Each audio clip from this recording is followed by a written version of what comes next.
Hello, I'm Sebastian. Welcome to Nine Nar Trees podcast. Today, I will summarize and review the book, Plato's.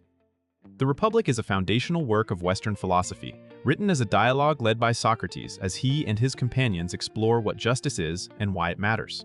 Rather than offering a simple definition, the book tests competing views, challenges common assumptions, and gradually builds a bold model of an ideal city to illuminate the ideal human life. Along the way, Plato connects ethics to politics, psychology, and education, arguing that a well-ordered society depends on well-ordered souls. Readers encounter some of the most influential images in philosophy, including the allegory of the cave and some of its most enduring questions.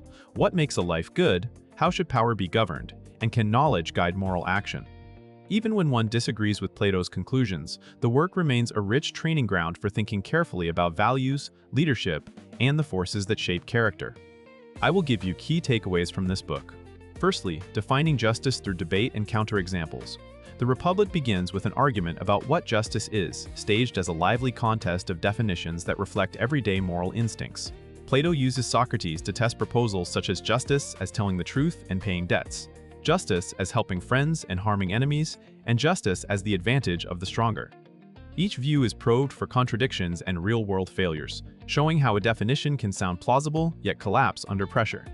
The method matters as much as the outcome. Socrates pushes interlocutors to separate social reputation from moral reality and to ask whether justice is merely a tool for survival or something intrinsically good.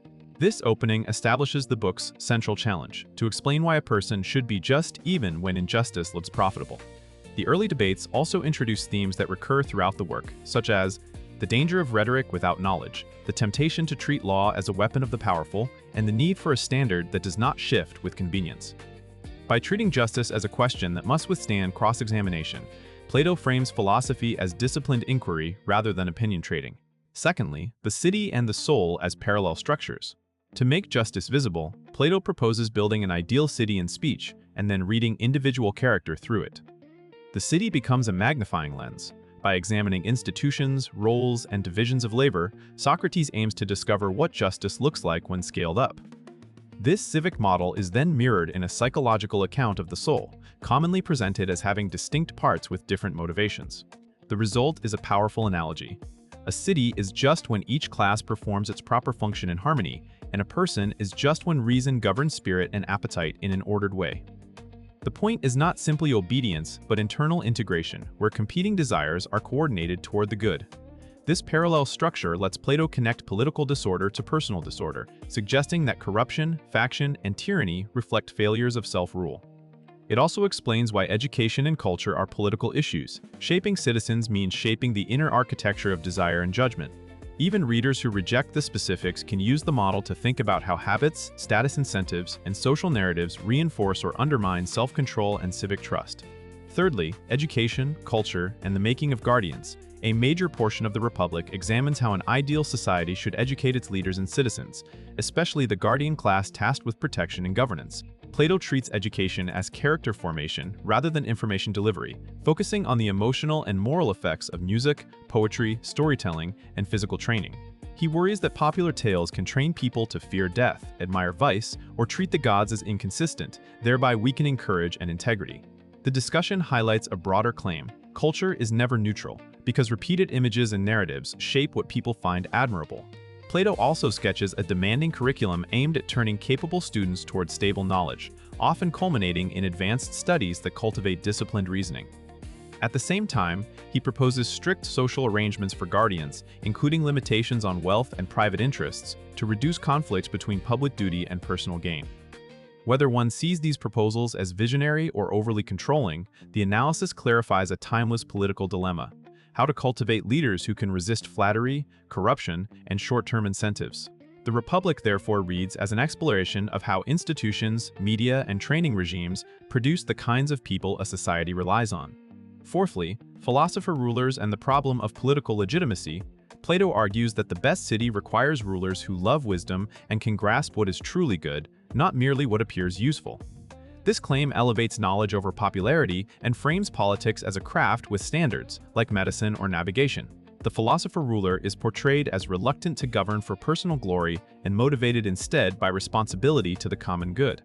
Yet Plato also recognizes the tension. Philosophers may be ridiculed or sidelined in ordinary politics, while ambitious demagogues can exploit crowds. The Republic therefore explores legitimacy as more than consent or force, tying it to competence and moral orientation. The famous contrast between opinion and knowledge is central here, as Plato suggests that stable governance needs leaders who can see beyond shifting public moods and private appetites. Readers can interpret this as a defense of expert-guided rule, a warning about propaganda, or a critique of political systems that reward persuasion over truth. The discussion remains provocative because it forces a hard question. If most people disagree about what is good, on what basis should power be assigned? Even without embracing philosopher kings, the book supplies a rigorous framework for evaluating leadership, institutions, and the civic costs of treating politics as entertainment. Lastly, allegory of the cave and the journey from illusion to understanding. One of the most influential sections of the Republic is the set of images that describe how people move from ignorance to insight, especially the allegory of the cave. Plato depicts human beings as prisoners who mistake shadows for reality, suggesting that ordinary life can be dominated by appearances, social approval, and unexamined habits. Education becomes a turning of the soul, a difficult reorientation toward what is more real and more intelligible. The allegory also emphasizes the pain of learning. Adjusting to the light is uncomfortable, and those who return to help others may be mocked or resisted. This image links epistemology to ethics and politics, implying that confusion about reality produces confusion about value, and that societies may punish those who challenge collective illusions. The broader lesson is that freedom is not simply doing what one wants, but learning to want what is worthy. For modern readers, the cave readily maps onto media ecosystems, ideological bubbles, and status-driven thinking. Plato does not offer easy optimism, but he proposes that disciplined inquiry and moral training can make a person less captive to impulse and public noise. The result is a lasting meditation on truth, responsibility, and the risks of enlightenment. In conclusion, the Republic suits readers who enjoy big questions about morality, leadership, education, and human motivation. Students of philosophy, political theory, law, psychology, and literature will find it especially valuable, but curious general readers can also benefit if they are willing to follow a sustained argument in dialogue form. The book can improve a reader's life by sharpening moral reasoning, exposing hidden assumptions about success and power, and offering a memorable model of self-mastery as inner order. It encourages readers to examine how desires, emotions, and beliefs compete, and how culture and institutions shape what people treat as normal. Compared with many modern books on ethics or politics that focus narrowly on policy or personal development, the Republic combines both levels, showing how personal character and public systems reinforce each other.